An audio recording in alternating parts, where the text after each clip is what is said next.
It's Luke who's talking with the retired tight end from LaSalle, Ontario. He is looking fantastic in this gray and navy blue ensemble here with the bike. He's ready to pedal away when this segment's done. Luke, we heard Justin Fields' comments. I'm really curious to get your thoughts on this one because he seemed to blame the coaches and then somebody in the Chicago Bears PR department got to him and said, no, you're going to have to call another. You're going to have to call these boys back for another media scrum to clarify. What was your take on everything Fields said on Wednesday? Jay, it's absolutely bizarre. And let's start with the second scrum, if you will, when he says, you took it out of context. How else are you supposed to take his quote when he says, I'm thinking too much? It could be the coaches.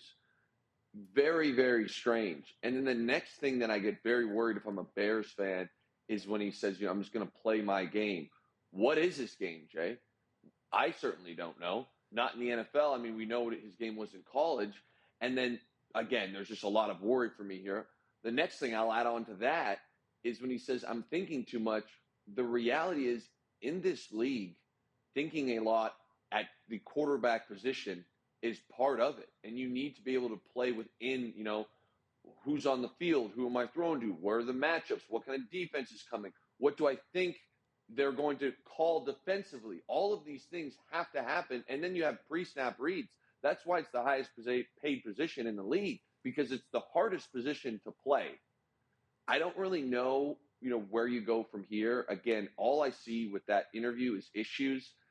And then even, again, going to the second scrum when he says things like, even if it's a drop, it's on me. It just has this bitterness, this undertone of bitterness of it's just not good. You can tell he's frustrated, and it's not a good time to be a Bears fan. Let's say that. Well, it's not a great time to be a Browns fan either, Luke, with Nick Chubb officially going on IR. He's out for the season. Now, Kareem Hunt's going to replace him, but Kareem Hunt won't be truly able to replace him. So it's all going to fall on Deshaun Watson now. 8 games since he returned from suspension. 2 games this year. He's thrown for less than 400 yards. You and I talked about him a little bit, but how are you feeling about Deshaun Watson and the Browns' chances this season now that Nick Chubb is out? I'm feeling unwell. Let's say that, Jay. I sit here and I watch this offense. And first and foremost, let's talk about Nick Chubb.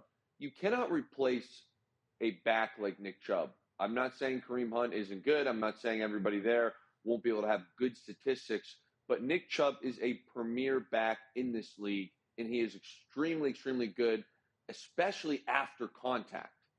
Now you go to Deshaun Watson because, like you said, if they want to keep rumbling here and try and win, a lot of it's going to fall on his shoulders. And from what I've seen, he simply is not performing at the level that he should be, or at least what his contract is paying him to be. I mean, last week they give up more points than pretty much Pittsburgh scored, and you sit there and you scratch your head because you're like, well, you got Amari Cooper, who, as you saw with the catches, was making phenomenal plays, and you have a good supporting cast around that. And he seems to struggle to deliver the ball. And then on top of that, things just seem very, very discombobulated. And what's weird to me is that you've got Njoku, you've got Amari Cooper, you have a good supporting cast around that, and he is supposed to be this all-encompassing, all-around quarterback, yet we have yet to see him throw the ball consistently in the pocket. And even the scrambles are few and far between. I don't really like what I'm seeing. He doesn't seem comfortable in the offense. He doesn't seem like he's reading it very well. You start the game on a pick 6 against the Steelers. That was a simple zone read, stick route that he throws it like it's man. It has not been good, and I don't foresee it changing anytime soon. At least, though, they have a win. We have 9 0-2 teams through 2 weeks. Luke, we're going to have a look at all these teams right now.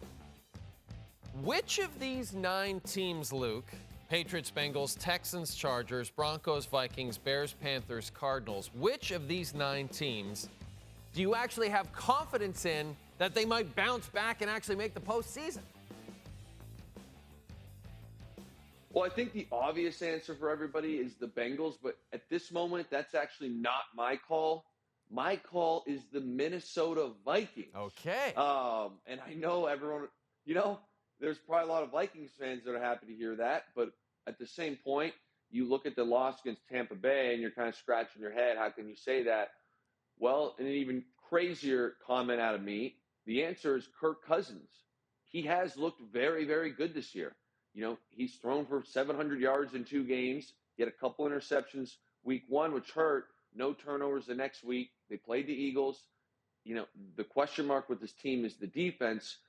But offensively, Kirk Cousins can throw the ball around. We all know that. And the stats back it up. Now you've got Jefferson, the rookie Addison, KJ Osborne, TJ Hawkinson. Those 4 guys are all great players. I mean, Jefferson might be the best receiver in the league right now. TJ Hawkinson's the highest paid tight end in the league. And the rookie out of USC, to me, has looked phenomenal. So that's why I think this team can rebound. And to add on to that, the division is wide open. Yes, the Vikings are 0-2, but 1-1 is the top of the division right now. The Lions have had some issues. I do think the Lions are the favorite to win the division, but I'm not ready to put that stamp on that. The Packers, very young, lost a tight one last week. And the Bears, as we talked about at the beginning here, are an absolute shambles. Well, I guess that leads to my next question, buddy. Which of those 0-2 teams, those 9 teams, did you expect to be good, but in fact you have found out after 2 weeks that they are in fact not good at all? For me, it's got to be the New England Patriots. And they have played, 2 tight games against 2 tough teams. But when you watch specifically last week's game against the Dolphins, that offense just looked stagnant. It looked like they just had such a struggle, such a tough time moving the ball. And I thought they did a decent job going out there and getting weapons for Mac Jones. Theoretically, the offensive line should be good. They've always been a team that, focuses on running the ball, even with Tom Brady, and they wanted to try and at least have some run game. Last year, that was their main focus. And, you go out, you get Juju, you still have Henry there, you have Mike Gesicki as your, receiving tight end. These guys, Devontae Parker, they're good NFL players. And that's where it kind of leaves me scratching my head. I'm not ready to say Mac Jones is the problem. I know there's a lot of people that believe that. But it has been very, very strange to see, how poorly they perform, specifically offensively. There was no run game last week.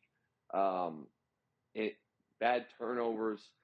Again, I thought the Patriots would at least be able to kind of score some points and defensively be very stout, which last week I didn't really think I saw that.